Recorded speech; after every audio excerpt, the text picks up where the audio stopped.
Tapi mudah ke Dr. Tom? Sebab ya, kita dah ada ramai pesakitan yang datang dengan traumanya. Trauma apa? Body shaming. Kau ni makan banyak, memanglah gemuk. Boleh ke Dr. Tom? Memang semata-mata sebab kita makan saja ke? Sebenarnya kegemukan ni ataupun obesity ni sangat kompleks.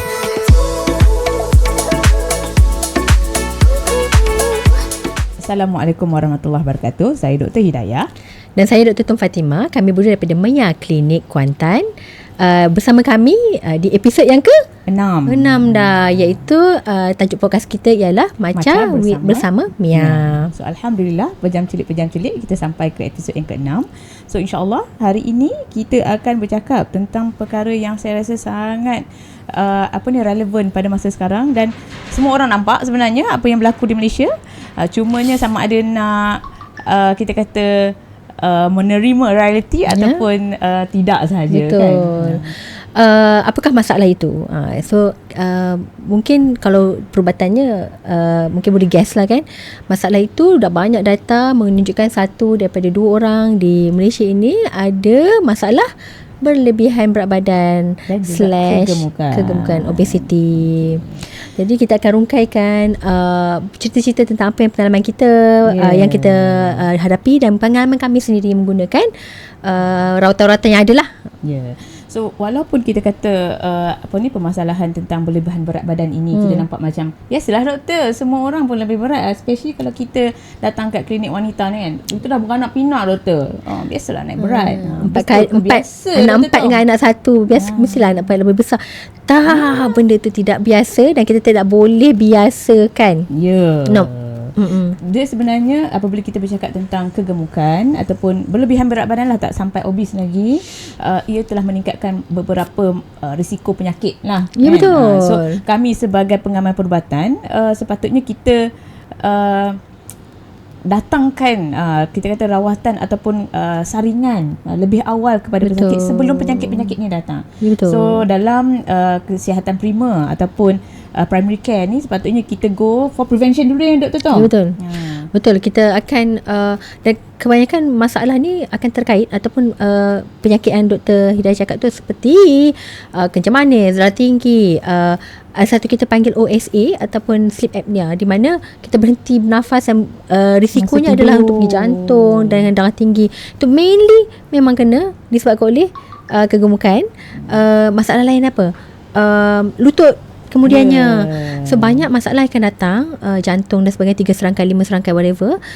Semua tu banyaknya boleh di reverse ataupun dihalang daripada prevent daripada adanya melalui pengurusan berat badan yang baik. Dan juga untuk para wanita, terutamanya para ibu, kalau boleh kita nak kurangkan berat badan tu sebelum mengandung. Tambah-tambah pula dalam bersama Mia kita ada ramai pesakit untuk kesuburan. Semua ini juga terkait dengan risiko-risiko yang kita tahu dengan berlebihan berat badan.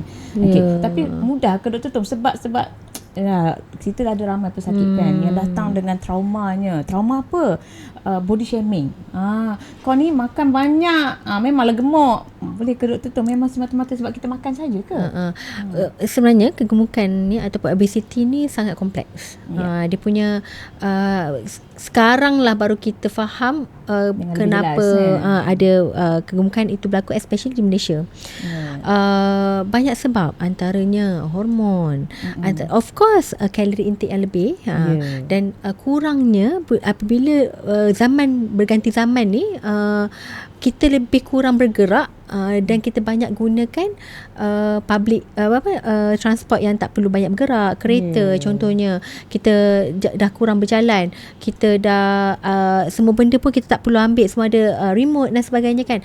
Itu pengurangan aktiviti berat badan memang pengurangan aktiviti fizikal memang antara faktor lah utama. Tapi banyak lagi faktor lain. Hormonnya, umurnya, dan wanita genetiknya. Untuk para wanita, kita memang Allah jadikan lebih mudah mengumpul lemak. Dah ada setempat daripada badan ni memang perlukan lemak. Tapi tidak boleh berlebihan. Dan juga ada juga yang kita nampak selepas bersalin tu waktu mengandung tu semua orang naik berat. Oh tak apalah doktor, mengandung naik berat biasalah kan. Tapi lepas bersalin doktor, berat tak turun. Berat tak turun, anak bertambah kan. Ya betul. Saya rasa banyaknya adalah cultural issue juga. Antaranya adalah jenis makanan kita. Kita punya jenis makanan bukan low calorie. Apa jenis makanan kita ada? Pagi nasi lemak, bihun goreng, roti canai. Kalau di Kuantan ni dia lebih kepada pantai timur kan.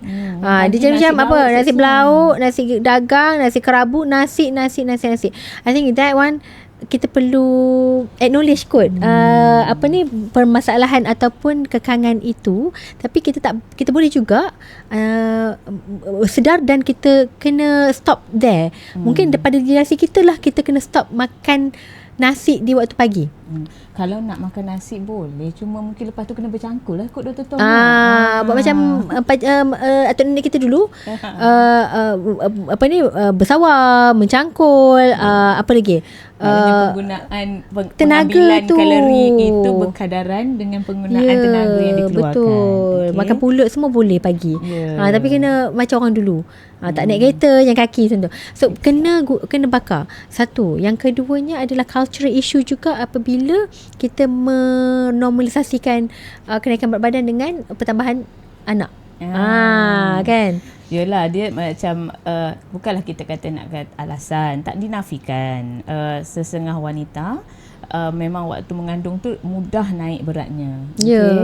Dan memang kita tahu the struggle untuk turunkan berat kan. Tetapi adakah normal untuk retain 10 kilo lepas bersalin? Itu masih sepatutnya tidak dianggap normal. Betul. So di sini apa yang saya dan Dr. Tom ingin bawakan, nak mengatakan bahawa kegemukan ini bukanlah hanya kita kata satu sebab sahaja. Memang tak nafi pemakanan kita, pergerakan fizikal kita, tapi ada banyak lagi faktor-faktor lain yang memang perlu kita bincang bagaimana untuk kita bantu para pesakit. Betul. Contoh saya punya pesakit lah Dr. Tom sedar tak sedar sebenarnya naik berat, ingatkan mengandung lepas beranak pun semua rupanya ada masalah thyroid. Betul. Tapi tak pernah periksa lah. Yang tidak diperiksa ataupun tak pernah datang, doktor tolong saya dah buat macam-macam tapi tak turun berat, kenapa ni kan. So masalah kesihatan. Ada juga yang kita tahu disebabkan kesibukan harian menjaga anak apa semua kan. Sebenarnya ada cara untuk ibu-ibu ini meningkatkan physical activity mereka kan. Maknanya kita panggil sekarang ni, dia panggil non-exercise thermogenetic kan. Thermogenesis, meaning that penggunaan tenaga yang bukan kita khaskan untuk exercise. Pergerakan biasa kan. Dan permasalahan ini memang kompleks dan kena faham satu, kita punya struggle dengan berat badan ni sepanjang hidup, rasanya selagi duduk kat Malaysia betul. Itulah yang saya ingin kita tekankan, culture juga. Kita punya environment macam tu, potluck bukan setiap bulan, dia setiap minggu ada. Kadang-kadang 2 kali seminggu. So benda-benda tu yang memang kita kena acknowledge, tapi mainly apa kita boleh buat adalah apa yang kita boleh control lah. Kan? Yang kita tak boleh control, kita tak boleh. Hormon kita boleh control ke? Tak boleh. Umur tak boleh control. Umur boleh control ke? Nak reverse. Metabolism boleh control ke? Tak boleh. Dan juga itulah metabolism tu juga jantinanya tak boleh control juga. Lelaki dan perempuan. Tapi kita lelaki tu memang advantage-nya lebih banyak masa kan. Tapi diorang pun makan banyak. Tapi point dia adalah kita akan fokuskan kepada apa yang kita boleh control. Tapi satunya kita takkan boleh normalisasikan, kita tak boleh menormalisasikan kegemukan. Kita kena sedar cabaran kita ada di Malaysia. Kita kena tahu apa yang kita boleh control dan apa yang kita boleh ubahlah. Dan kita juga sebagai masyarakat juga perlu acknowledge struggle yang kita ada lah di Malaysia, especially wanita-wanita.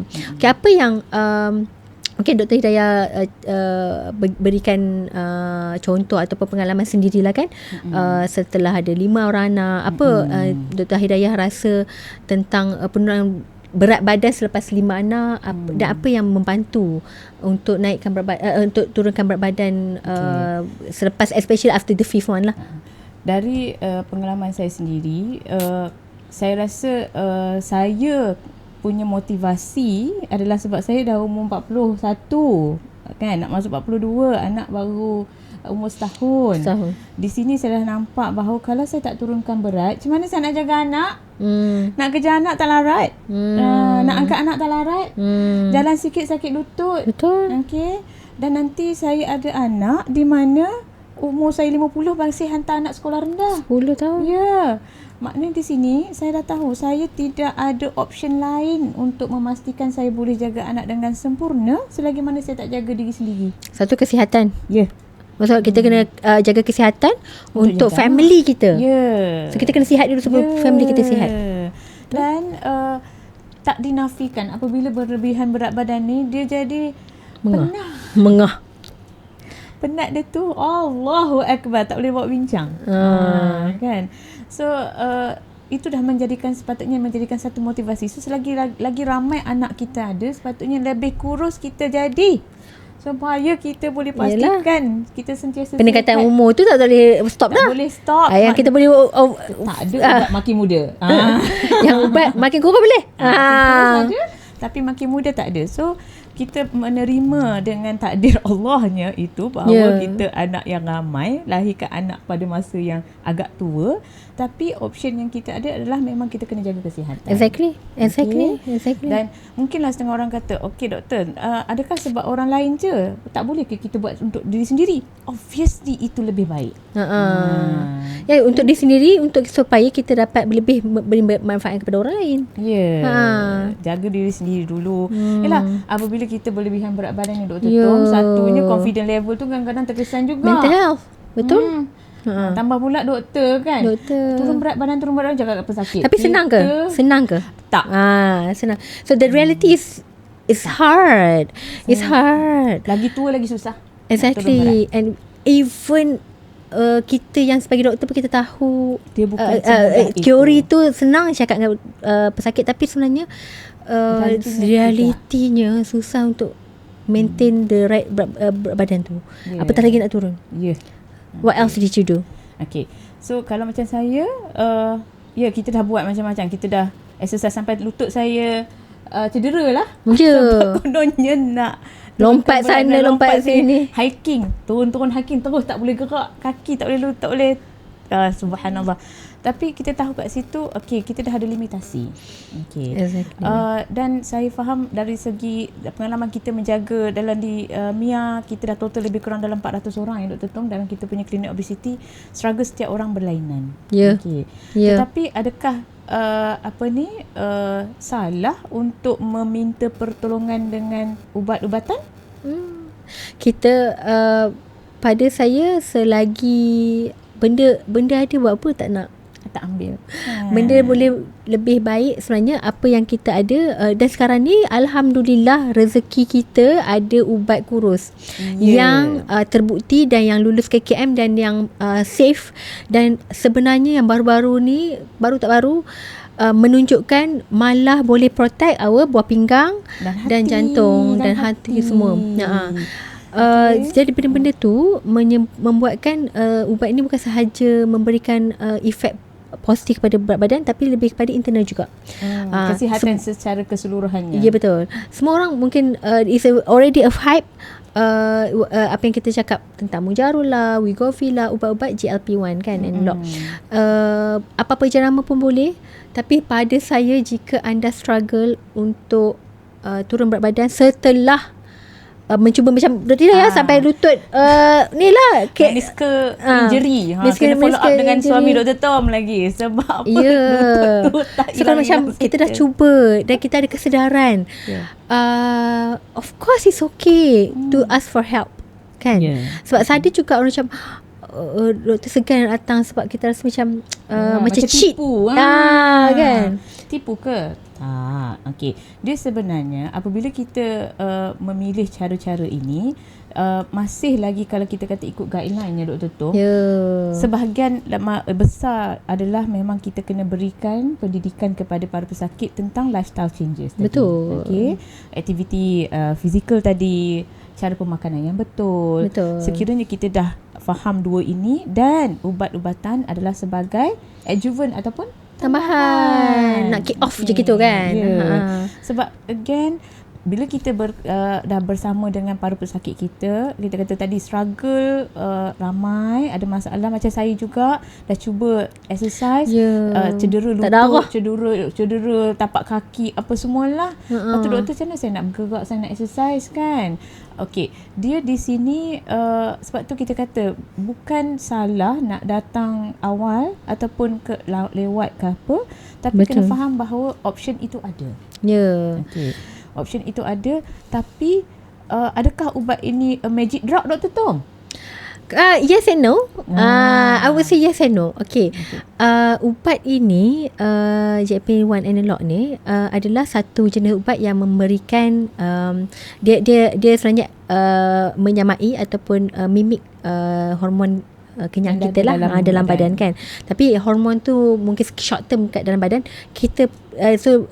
Hormon yang kita pakai ni ataupun ubat yang kita pakai ni panjangkan lagi kesan itu dalam badan. Apa yang jadi adalah kita lebih kenyang, kita dapat control appetite kita tak craving, kita ada orang sampai gastrik dia dapat kurangkan sebab dia tak merembeskan asid-asid tu sebab dia rasa macam dia kenyang.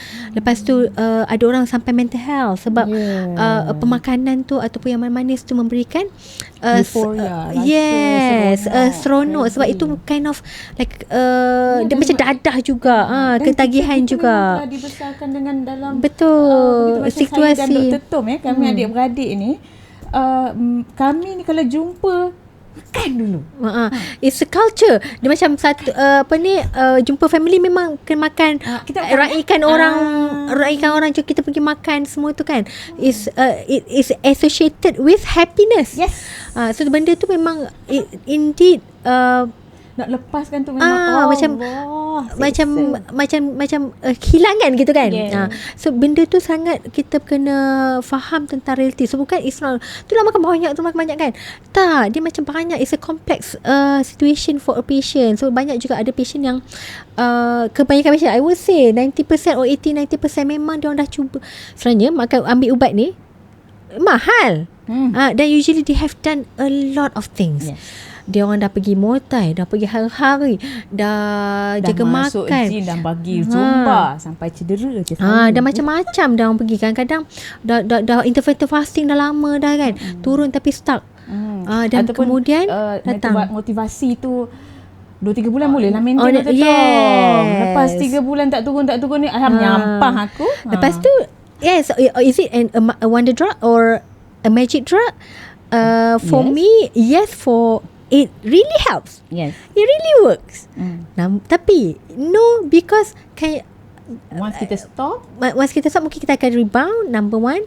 Number two adalah kita kena aim untuk tukar lifestyle rather than depending on that ubat. Of course, if you have pocket you tebal sikit and you can use banyak kalau nak tebal banyak. Kalau if you can use that money forever, like more than 1 year, insya-Allah dia akan sustain lah berat tu. Tapi kalau macam kita dah try banyak dan kita nak push lagi sikit je untuk turun lagi, dan realistically speaking, banyak orang yang macam mungkin ada banyak tu je dan they have only 3 to 6 months je duit. Untuk so kita biasanya berat badan yang banyak. So that will be not a magic drug. Tapi magic, yes, it will reduce. Tapi why is it not a wonder drug? Kalau you tak tukar pola pemakanan, tak tukar lifestyle lah. Sebenarnya pun kalau kita tengok ubat-ubat ni sama konsepnya macam bariatrik kan, Dr. Tom. Betul. So kalau orang kata kenapa bila kata bariatrik itu menyelamatkan nyawa, sebab kalau kita tak buat mungkin akan dapat masalah kesihatan yang teruk. Sama juga dengan ubat-ubatan ini kan. Akhirnya apa yang dia buat adalah kita kurang makan. Kita kurangkan makan. Kalori deficit itu berlaku. Tapi banyak juga yang macam ceritanya adalah apabila obesity ni terkait dengan masalah kesihatan kan. Kalau dia adalah disebabkan oleh benda lain, contohnya thyroid, benda tu kita akan fix dulu.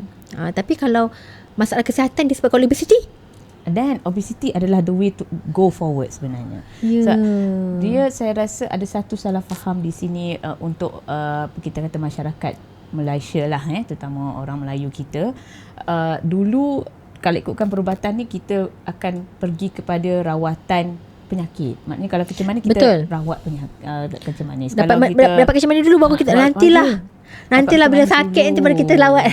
Lepas tu biarlah dah makan dulu lah doktor, sebab berapa lama sangat boleh makan. Kan Exactly. gitu.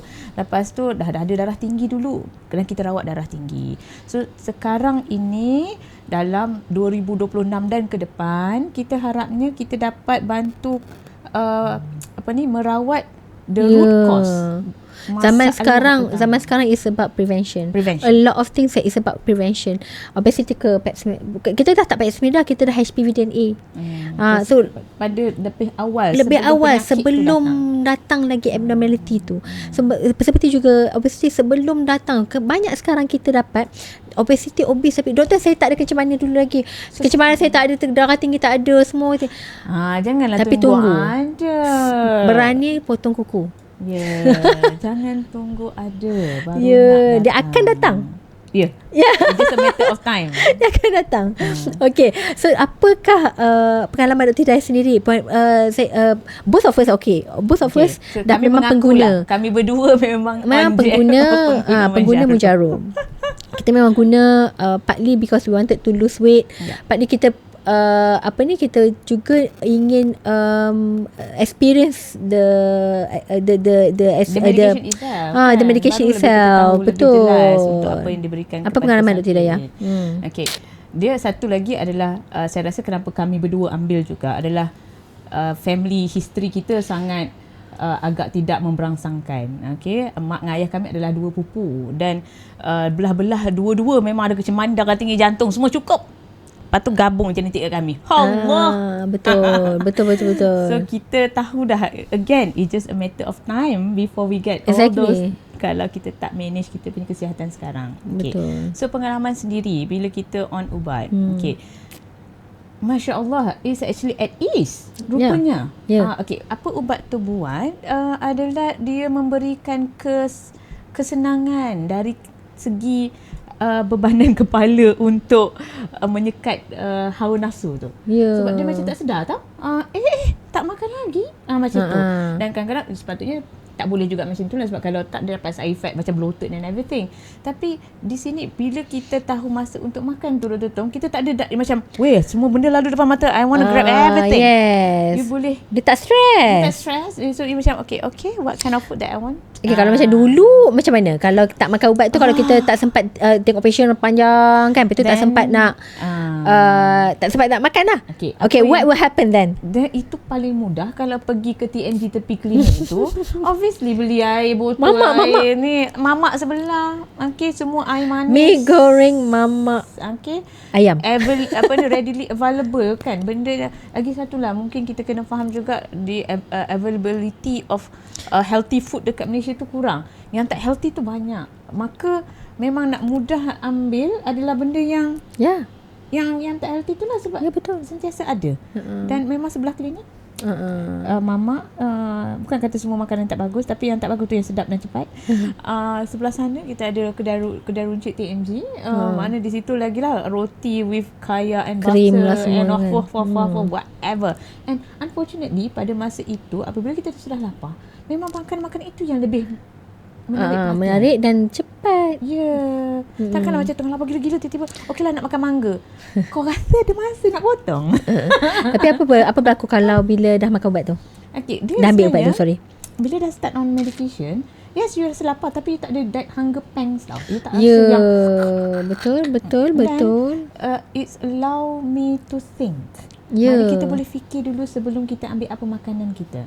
For example, kalau kita tahu okay kita lapar, tapi I know that I shouldn't take sugary or air manis, which is boleh. Dulu memang tapi kita pun tak rasa pun kalau masa kita cucuk tu, kita tak rasa macam we have to take that. Sebab sebenarnya waktu kita lapar, otak kita nak gula tu. Betul, nak gula, dan kita akan incline ataupun kita akan tendency untuk kita ambil yang high sugar tu memang tinggi. Itu memang dalam sains.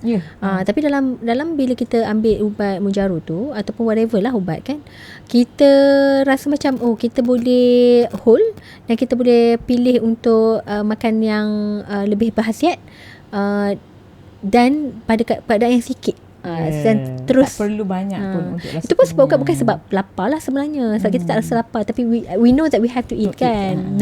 Dan pengalaman pesakit lah yang share sebab yalah kita tahu again availability of food. So sekarang ni Family Mart macam rata, kedai CU, E-Mart and everything, and all sorts of processed food lah kat dalam tu. Dan ada pesakit satu, dia sangat bangga dengan diri sendiri, masuk kedai-kedai ni boleh keluar tanpa beli, which is almost impossible before that. I know a lot of patience. Kita kalau tengok dah masuk seronok lah dengar tu. Sebab kadang-kadang kita, yalah, bagi orang-orang yang macam tak ada struggle macam tu kan, pada mereka it's not a struggle for them. Macam, tapi tapi I can feel those patients, those patients really need that help. Sebab dia orang memang, those patients ke we it's also us. Kita suka dessert. We love dessert. So we were brought up with food. Food. Kita memang food lover. Sangat. Kan? Tapi kita macam faham lah bila lapar tu pernah tak jadi macam rasa nak marah kan. Lepas tu kan rasa macam tak boleh fikir. Bila jadi doktor kita kena fikir sharp, cepat tau. So kita, tapi bila ambil ubat tu, yalah kita those emotional part tu dah tak affect us as much. Tapi yang best juga adalah dia menyebabkan kita satu struggle, satu lagi emotional. I love the emotional part. Sebab it really help me to perform better at work. Sebab kita kan biasa kita makan, dan bila orang potluck potluck apa, biasa donat. Tak adanya potluck. Potluck sayur guys, tak ada. Tapi bila potluck kita tahu kita boleh makan sikit je, just tu rasa-rasa kan. I love potluck kita memang banyak that's why I love that medications. And another thing that I love that medication is bila kita dah turun I use dia akan varied, akan berbeza satu orang ke persatu. Tapi apa-apa pun bila kita dah turun tu, actually to maintain it, when kita dah tukar pola pemakanan, is actually a much easier way lah. Memang kita dia macam click off switch dalam kepala. So nafsu tu memang ada, tapi kita macam boleh sebenarnya masa aku makan ubat dulu tak ada pun perlu ambil benda-benda ni. Tapi kenapa waktu sekarang baru nak ambil kan? Sebab contoh kalau macam ambil air manis ke apa kan, just a sip daripada orang sebelah, ataupun kita orang kongsi ke apa kan, macam tu just nak rasa-rasa. Kalau dulu habis. Tapi benda tu benda tu macam bagi sebab I know some people akan advocate tengok ni saya turun 20 kg without ubat kan, which is fine, which is good for you, alhamdulillah for you. Tapi tapi a lot of patients, a lot of our patients memang sampai sampai stres lah, sampai trauma untuk turunkan berat badan. Tapi bila dah dengan ubat, when it is easier for them to continue after that. Kan. Dan satu lagi lah, banyak-banyak pesakit kita cakap, even saya experience sendiri adalah the same effort that we put before this, it gives more result. Exactly. Compared to before. So yes, the motivation. Sebab tu kalau pesakit kami, kita memang kalau boleh nak follow up paling kurang pun 2 ke 3 bulan, so that kita boleh keep the motivation going. Ya. Sebab satu lagi, untuk perjalanan penurunan berat badan ini is not easy. Maka rasa lelah dan putus asa itu common, biasalah. Okay. Dan kita sebagai doktor bukan kita nak judge orang, tak. We know the struggle, we understand you, we support your journey kan. Tapi yalah, ni semua adalah pilihan masing-masing. Betul. Tapi point dia adalah memang semua orang pun kena berusaha ke arah turunkan berat badan, whether you take whatever. You take fiber ke, you take meal replacement ke, you take ubat ke, just do not judge one person to the other. Kalau orang tu meal replacement pun tak apa, tak ambil mujarab pun tak apa, orang tu exercise every day pun okay. Mainly kita kena move forward towards obesity is not a normal thing, and we have to do it as a community lah. Kita support each other kan, rather than blaming because ada banyak juga being body shame dan sebagainya kan. Ada satu pada saya ada segelintir yang body shaming, maknanya memang kutuk depan-depan bagi tahu kau ni macam badak lah. Ada saya satu patient yang datang memang sampai menangis kat klinik. Dia kata, doktor, saya tahu saya badan besar, saya tahu saya tengah nak turun berat, tapi ada kawan cakap kau ni makan je macam badak dah jadi. Tertusuk hatiku macam tu kan. Tapi lah, untuk macam kita kata tadi, jangan judge orang, jangan body shame orang, tapi diri sendiri pun jangan anggap yang benda tu benda yang normal. Ask for help kan. Ask for help and please help yourself. Yeah. What is it differently that you think we can do to our patient? Okay, dia macam kita kata, kita bercakap tentang ubat-ubatan, dan saya tahu dekat social media pun ramai yang menjual apa semua. Tapi kena faham bahawa apabila kita berada dalam perjalanan ini, pastikan bawah pemantauan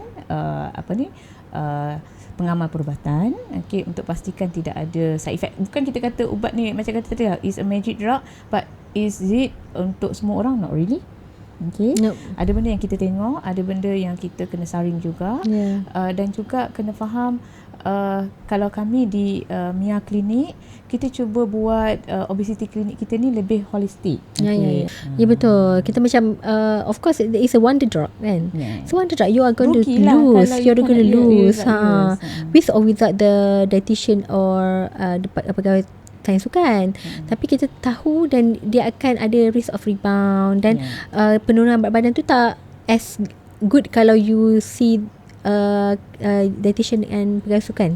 Memang tak, kalau orang lain boleh turun 5 kg, orang yang jumpa mereka ni akan turun 7-8 kg. Dan juga satu yang saya rasa untuk para wanita lah terutama, sebab dah Maya ni memang dekat di hatinya dengan wanita. Untuk wanita-wanita yang berumur 40-45 tahun ke atas tu, sometimes kita perlu kita panggil metabolic reset lah balik, kan, sebab hormon kita dah mula merudum waktu menopause-nya, metabolism kitanya turunnya. I fear memang it's not the same like you were in your 20s. Kalau kita umur 28 tahun, 35 tahun dengan banding dengan orang yang 45 tahun, memang beza. So mungkin ada manusia-manusia ataupun kita kata masyarakat yang berumur begini, terutamanya wanita, boleh tu. Ya betul. Jangan sampai dah menopause semua benda nak datang satu masa. Menopause is a different menopause game tak boleh halang. Can you? No. Tapi you boleh ni lah kan. Kita nak aging with health. Healthy aging. Betul. So harapnya macam saya umur 55-60, anak kecil lagi, masih boleh pergi travel, InsyaAllah. Harap-harapnya kita spend masa yang lebih berkualiti dengan anak, rather than kita duduk dekat hospital. So, kita harapkan agar banyak lagi orang, tak kisah kat klinik ke kat tempat-tempat lain ke, go for weight loss. It's a mainstream now. Do not be ashamed of us. It's a good thing. Do not be ashamed ataupun malu to ask for help. Do whatever you can. Kalau dah banyak buat benda tu, possibly last resort ialah ambil ubat. Dan sebenarnya is tambahan. So you have gone through journey tu. This is the era of prevention rather than cure. So kita memang go for it. Dan sakit itu juga mahal. Betul. Itu yang ramai tak faham. Mungkin sebab kita punya sistem kesihatan masih boleh tampung. Tapi bear in mind, it's not so long. Betul. So sakit itu mahal. Mari kita cegah dulu. Okay. Kita I think last thing I would probably remind myself and audience semua adalah satu, calorie needs to go down. It has to start with us and the next generation. Pagi-pagi tidak amalkan dah lah dengan rencana dan sebagainya. Once in a while boleh, tapi not every day. Move a lot, take opportunity untuk move a lot lah. Parking jauh ke, naik tangga ke instead of lift, pergi main dengan anak-anak kat luar ke apa kan. Dan is normal to lose weight is make It's it a a good mainstream. It's a good thing. Make it a mainstream. Do not shy to ask for help. Dan do whatever you can. Whatever you can control, do it and focus on it. Orang lain tak boleh go through the same journey like you, tapi insya-Allah it will be sangat sangat memberi kesan kepada diri sendiri. Ya, sangat bagus in long term kan. And as well as long term tu pocket jugalah sebenarnya. Kita pergi kereta kafe tu pun mahal juga. Cuma kat mana? Okay. Your last word. So saya personally bukan sebagai seorang doktor, harap para ibu lah ataupun walaupun kita mungkin tak jadi ibu, kita dapat kualiti kehidupan yang baik. Ya, betul. Okay. So kita dan juga kena faham untuk kita buat ibadah dengan sempurna. Even sebenarnya jadi sihat, maintain berat badan, semua ini adalah sunnah. Ibadah juga. Yes, untuk ibadah. Okay. Cuma mungkin orang tak nampak. Okay. Nak pergi haji sekarang kena faham certain BMI je lepas. Sebab apa? Memang untuk pastikan semua ibadah yang kita buat itu boleh sempurna. Ya, banyak kita dah tak boleh lepaskan sebab BMI 37.5 tu banyak di luar sana yang lebih. Okay. Ya. So bukan dia letakkan syarat itu untuk menyusahkan, tapi sebenarnya macam kena faham juga itulah sunnah sebenarnya untuk menjaga kesihatan. Ya. Okay. InsyaAllah kita doakan semua diberikan hidayah Allah untuk kita sama-sama sihat dan kita boleh berbakti kepada diri sendiri dan juga kepada orang sekeliling kita dan menunaikan ibadat dengan lebih sempurna, insya-Allah. Jadi kepada audiens kita, kepada para pesakit penyakit dan semua, kita alu-alukan pergilah ke mana-mana, ke klinik mana apa-apa untuk discuss tentang masalah kegemukan. Tak ambil ubat pun tak apa. Mungkin akan membuka mata what we can help lah. Kan, because it's not something yang you have to shy away. Dia adalah sebuah penyakit. Dia adalah satu penyakit. Obesity is a disease. Nowadays it's a disease baru. Yeah, so kita is a disease, you have to ask for help. Dan kita harap kita ramai-ramai perubatan juga, pegang-pegang perubatan untuk kita help our patients, our community, our negara untuk capai kesihatan lebih baik lah. Kan? Okay. Secara generalnya itu juga menyebabkan sistem kesihatan kita runtuh ni sebab tak exactly. So itu sahaja dari saya, Dr. Hidayah, dan saya Dr. Tun Fatimah. Terima kasih kerana tune in kepada kita lah. Assalamualaikum warahmatullahi wabarakatuh. Bye.